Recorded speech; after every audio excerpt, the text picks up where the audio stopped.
Assalamualaikum warahmatullahi wabarakatuh. Kembali lagi dengan saya Yulia Parasati, BP 1811212042 dari Prodi KM 2018, Peminatan Kespro Universitas Andalas. Kali ini kita akan membahas mengenai pertumbuhan dan perkembangan dalam psikologi kesehatan reproduksi. Jadi gimana sih itu pertumbuhan dan perkembangannya? Yuk kita sama-sama simak dengan main pick yang sudah saya buat. Kali ini kita akan membahas mengenai pertumbuhan dan perkembangan dalam psikologi Kespro.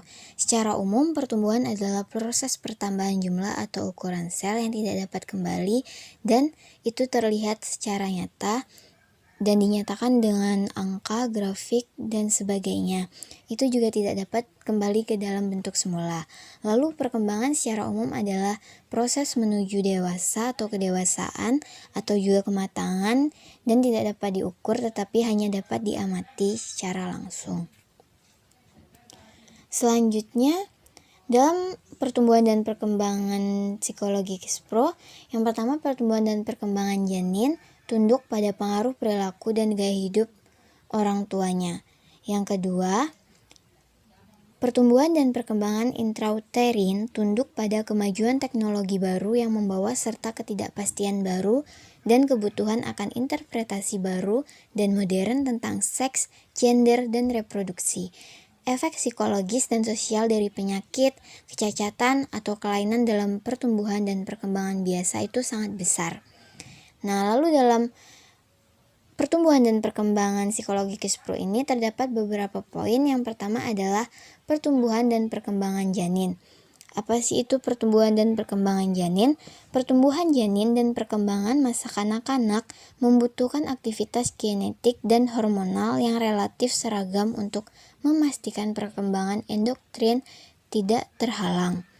Organ dan kelenjar yang berbeda berkembang pada bagian tahap perkembangan embrio, seperti perkembangan ekstremitas atas dan bawah, dan perkembangan pendengaran terjadi sejak awal perkembangan janin. Perkembangan genitalia luar dan sistem saraf pusat atau SSP tidak terjadi sampai kira-kira 10 dan 20 minggu. Perkembangan janin melibatkan serangkaian peristiwa yang umumnya kuat dan dapat diprediksi. Banyak faktor yang dapat menghalangi atau mempengaruhi perkembangan embrio dan janin yang normal. Misalnya, selama perkembangan embrio dan janin, toksin atau nutrisi yang tidak mencukupi dalam tubuh ibu dapat menghentikan perkembangan pada salah satu tahap ini. Faktor lain seperti faktor endokrin dan kromosom mungkin memiliki efek yang serupa. Alkohol adalah pengaruh yang sangat kuat pada perkembangan janin yang menyebabkan kasus penyalahgunaan alkohol. Gangguan fungsi normal dapat memiliki efek langsung dan permanen pada janin yang belum lahir, bahkan sebelum kelahiran.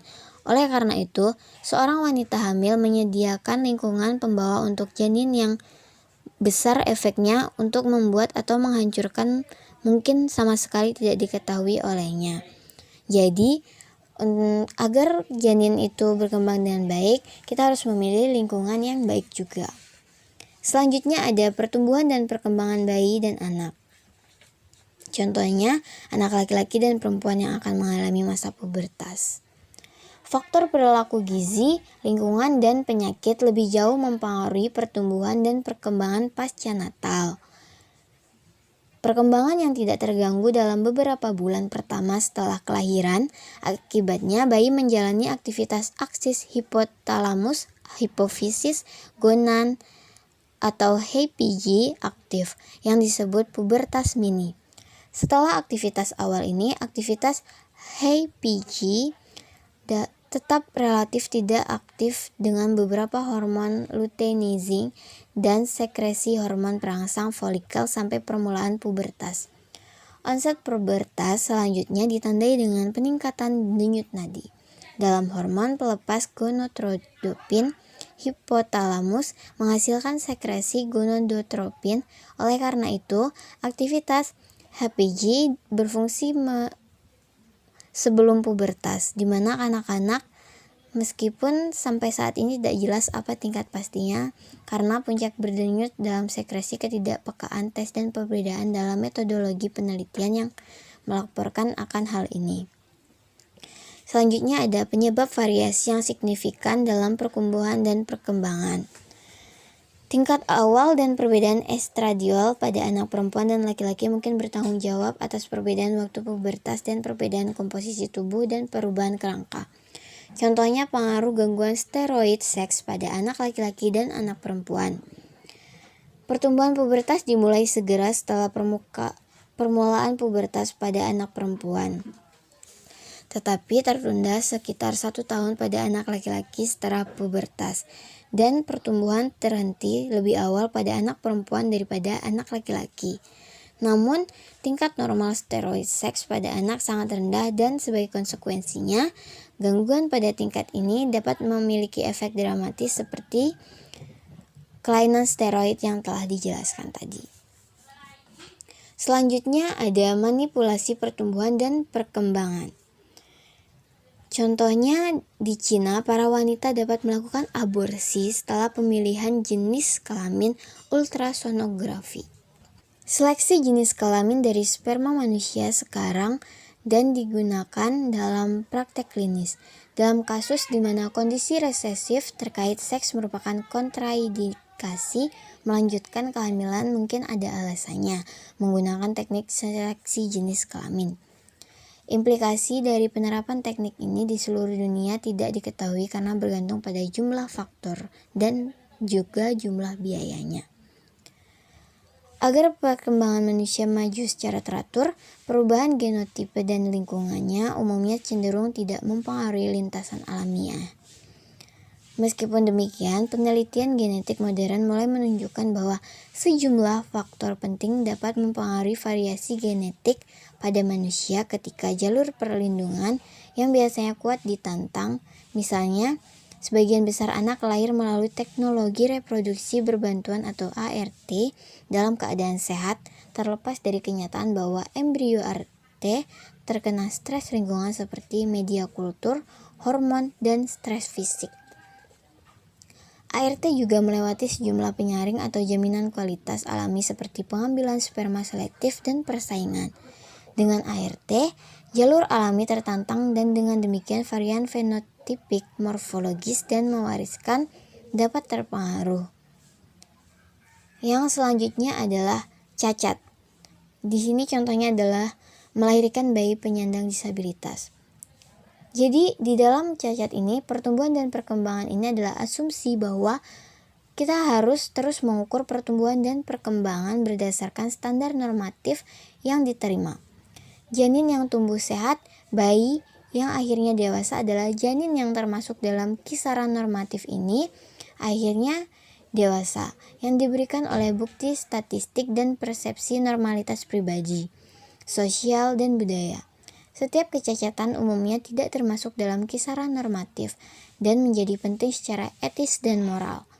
Orang dapat menjadi cacat permanen atau sementara karena suatu kondisi, dapat berupa cacat mental atau cacat fisik, bahkan cacat keduanya, dan dapat dikaitkan dengan penyebab mendasar yang dapat diobati atau sekali tidak dapat diobati.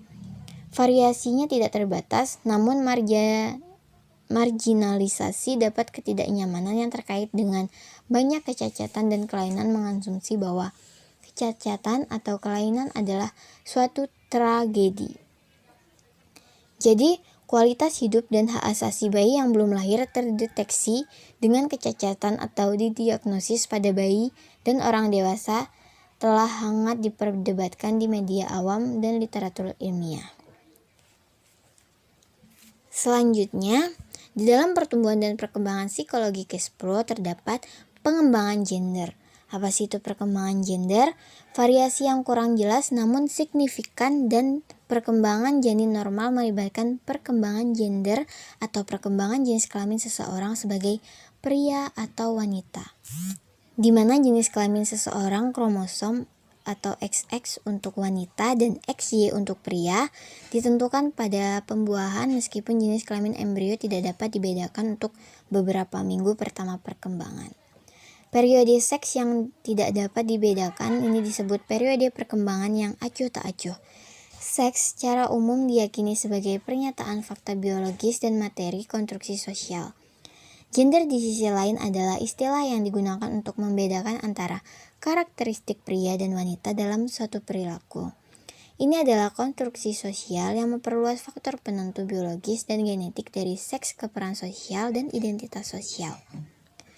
Jenis kelamin biasanya diwakili oleh simbol yang berasal dari planet. Jika simbol perempuan adalah Venus dan laki-laki adalah Mars. Yang selanjutnya ada penyebab variasi signifikan dalam jenis kelamin dan gender. Selama perkembangan janin, produksi atau respon yang memadai terhadap pemicu hormonal diperlakukan untuk perkembangan genetik pria atau wanita secara penuh. Kegagalan untuk menghasilkan atau merespon perubahan endokrin ini dapat mengakibatkan kurangnya perkembangan genital maskulin atau feminim. Hebatnya, sebagian besar janin berkembang menjadi faktor genetik dan fisiologis atau endokrin dapat menyebabkan produksi kejenisan ambigu pada janin. Orang tua diminta untuk membuat keputusan untuk menetapkan jenis kelamin pada bayi segera setelah lahir pada saat mereka menghadapi kesadaran bahwa bayi mereka lahir dengan alat kelamin yang ambigu atau tidak berkembang secara sempurna. Misalnya, lahirlah anak yang jenis kelaminnya belum jelas itu laki-laki atau perempuan. Maka sebelum saatnya mereka harus menentukan di mana saat kecil terlihat seperti apa yang menonjolnya, laki-laki atau perempuan, maka orang tua harus sudah memutuskan anaknya ingin menjadi laki-laki atau perempuan. Selanjutnya ada epidemiologi. Insiden orang yang tercatat lahir dengan alat kelamin ambigu tidak diketahui, sebagian karena tidak semua kemungkinan besar akan didokumentasikan. Selanjutnya ada penapisan atau penilaian. Nah, penyimpangan dalam perkembangan genitalia eksternal biasanya terjadi pada atau segera saat setelah lahir. Para orang tua itu disarankan meskipun mereka ingin anak mereka terlihat senormal mungkin segera setelah lahir. Studi kasus yang lebih baru menunjukkan bahwa hal ini mungkin bukan untuk kepentingan terbaik anak. Dalam istilah psikologis, ahli bedah tidak terlalu tertatli untuk menangani orang tua yang kesal, tetapi berfokus pada memperbaiki bagian tubuh anak yang berbeda ini. Ada prinsip dan pengobatan untuk yang tidak menyakiti, tetapi konstruksi sosial dari bahaya kemungkinan tidak sama bagi mereka yang membuat keputusan untuk mengkoreksi dan mereka yang dikoreksi pada usia muda. Contohnya ada kondisi yang dijelaskan mengenai penugasan jenis kelamin yang tidak tepat dari individu yang diberi jenis kelamin pada masa bayi.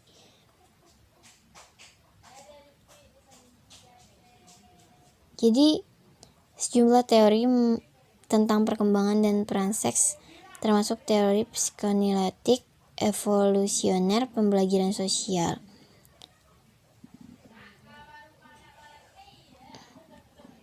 Jadi, kerangka kerja diskursif yang muncul setelah penilaian ekstensif dan interaksi dengan Joan keluarganya tidak menunjukkan pertimbangan yang mendasari teori pergantian jenis kelamin dan disebutkan di atas didasari pada bukti yang akurat. Nah, seperti itu pertumbuhan dan perkembangan dalam psikologi Skespro. Terima kasih semua telah menyaksikan video mind mapping mengenai pertumbuhan dan perkembangan psikologi Skespro yang telah saya buat. Assalamualaikum warahmatullahi wabarakatuh.